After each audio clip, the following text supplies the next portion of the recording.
Kami pemirsa, permasalahan sampah di Indonesia hingga saat ini belum juga ada penyelesaiannya. Bahkan data yang disampaikan oleh BRIN, jumlah sampah plastik yang terbuang hingga ke laut mencapai 8 juta ton dalam setahun. Sampah setinggi 7 meter di tempat penampungan sementara Pasar Kemiri menutupi sebagian ruas jalan Kemiri Muka di Beji, Kota Depok, Jawa Barat. Sampah plastik ini menjadi ancaman nyata bersama yang merusak lingkungan. Setiap tahunnya kota-kota di dunia menyumbang 1,3 miliar ton per tahun untuk mencemari lingkungannya.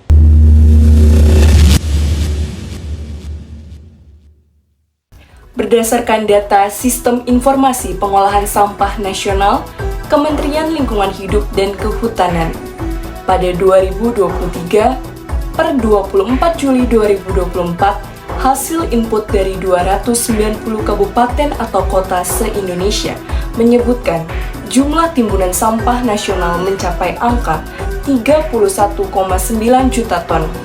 Dari total produksi sampah nasional tersebut, 63,3% atau 20,5 juta ton dapat terkelola, sedangkan sisanya 35,67% atau 11,3 juta ton sampah tidak terkelola. United Nations Environment Program juga menyatakan jumlah polusi plastik sekitar 9 sampai dengan 14 juta ton pada 2016 berpotensi menjadi 23 sampai dengan 27 juta ton pada tahun 2040.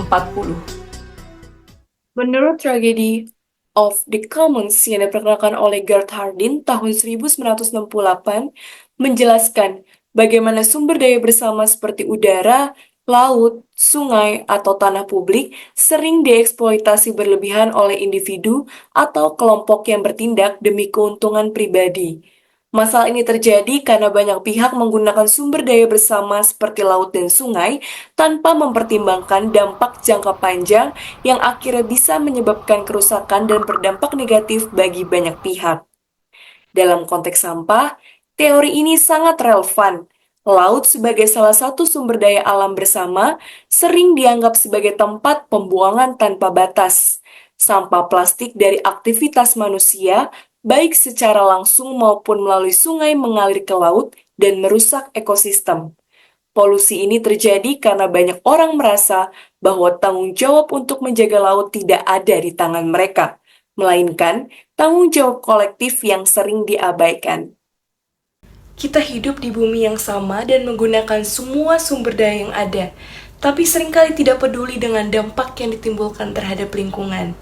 Jika perilaku ini terus berlangsung, kerusakan lingkungan laut akan semakin parah, yang pada akhirnya mengganggu keberlangsungan ekosistem dan biota laut di dalamnya. Keindahan alam Indonesia pun akan tertimbun oleh sampah. Sekarang, apa yang harus kita ubah? Apa yang harus kita lakukan untuk bumi kita?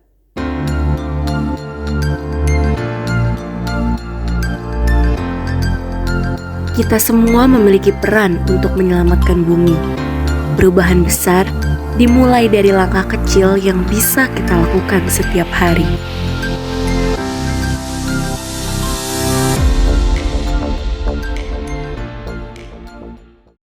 Langkah 1. Reuse. Mulailah dengan reuse, menolak penggunaan plastik sekali pakai seperti kantong belanja, sedotan, atau styrofoam. Ini langkah kecil yang berdampak besar. Langkah kedua, reduce. Reduce atau mengurangi konsumsi barang-barang yang menghasilkan limbah, terutama plastik. Misalnya, beli barang sesuai kebutuhan atau pilih produk dengan kemasan ramah lingkungan. Langkah ketiga, reuse. Reuse berarti menggunakan barang berulang kali seperti membawa botol minum isi ulang, wadah makanan, atau alat makan pribadi. Ini mengurangi sampah secara langsung. Langkah keempat, recycle. Jika barang tidak bisa digunakan lagi, daur ulang adalah solusi terbaik. Dengan memilah sampah di rumah, kita membantu proses daur ulang menjadi lebih efektif dan lebih mudah. Langkah kelima, replant. Penanaman kembali atau disebut dengan reboisasi, misalnya adalah menanam kembali pohon yang telah ditebang di hutan atau menanam mangrove. Ketika kita menolak atau reuse plastik sekali pakai, kita mengurangi sampah yang sulit terurai. Ketika kita mengurangi atau reduce barang yang tidak perlu, kita menghemat sumber daya alam. Dengan menggunakan kembali atau reuse, kita memutus rantai konsumsi berlebih. Dan dengan mendaur ulang atau recycle, kita memberi barang bekas kesempatan untuk menjadi sesuatu yang baru. Langkah terakhir, replant atau menanam kembali pohon-pohon yang hilang adalah salah satu cara terbaik untuk memperbaiki ekosistem yang rusak. Pohon membantu menyerap karbon dioksida, memberikan oksigen, dan menjadi habitat bagi banyak makhluk hidup.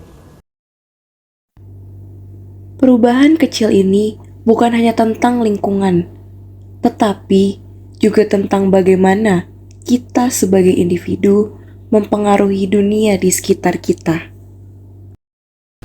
Menurut Theory of Plant Behavior, teori psikologi sosial yang dikembangkan oleh Isaac Azen pada tahun 1985, teori ini menjelaskan bagaimana niat seseorang menjadi faktor utama dalam menentukan keputusannya untuk melakukan suatu perilaku. Perilaku seseorang, menurut teori ini dipengaruhi oleh 3 aspek, meliputi sikap, norma sosial, dan kontrol perilaku. Teori plant behavior cocok untuk permasalahan sampah plastik dan gaya hidup zero waste, karena teori ini menjelaskan bagaimana niat seseorang menjadi faktor utama yang menentukan perilakunya. Masalah sampah plastik banyak dipengaruhi oleh perilaku individu, sehingga memahami dan mengubah perilaku tersebut sangat relevan. Ketika kita sadar bahwa menggunakan plastik sekali pakai merusak lingkungan itu adalah sikap, melihat teman-teman kita membawa tumbler ke kafe itu adalah norma sosial, dan tahu bahwa tumbler mudah dibawa kemana-mana itu adalah sebuah kontrol perilaku, kita akan lebih mudah mengubah kebiasaan.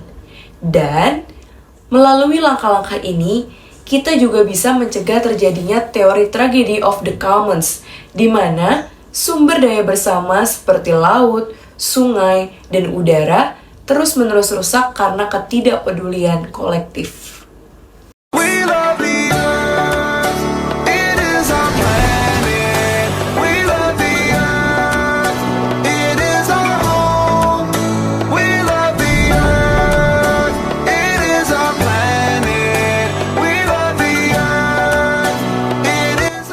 Perubahan tidak harus dimulai dari hal besar. Cukup lakukan langkah kecil yang bisa Anda mulai dari rumah. Bawa botol isi ulang, pilah sampah, kurangi plastik sekali pakai, dan tanam 1 pohon untuk masa depan. Karena bumi ini adalah rumah kita bersama, dan kita semua bertanggung jawab untuk merawatnya.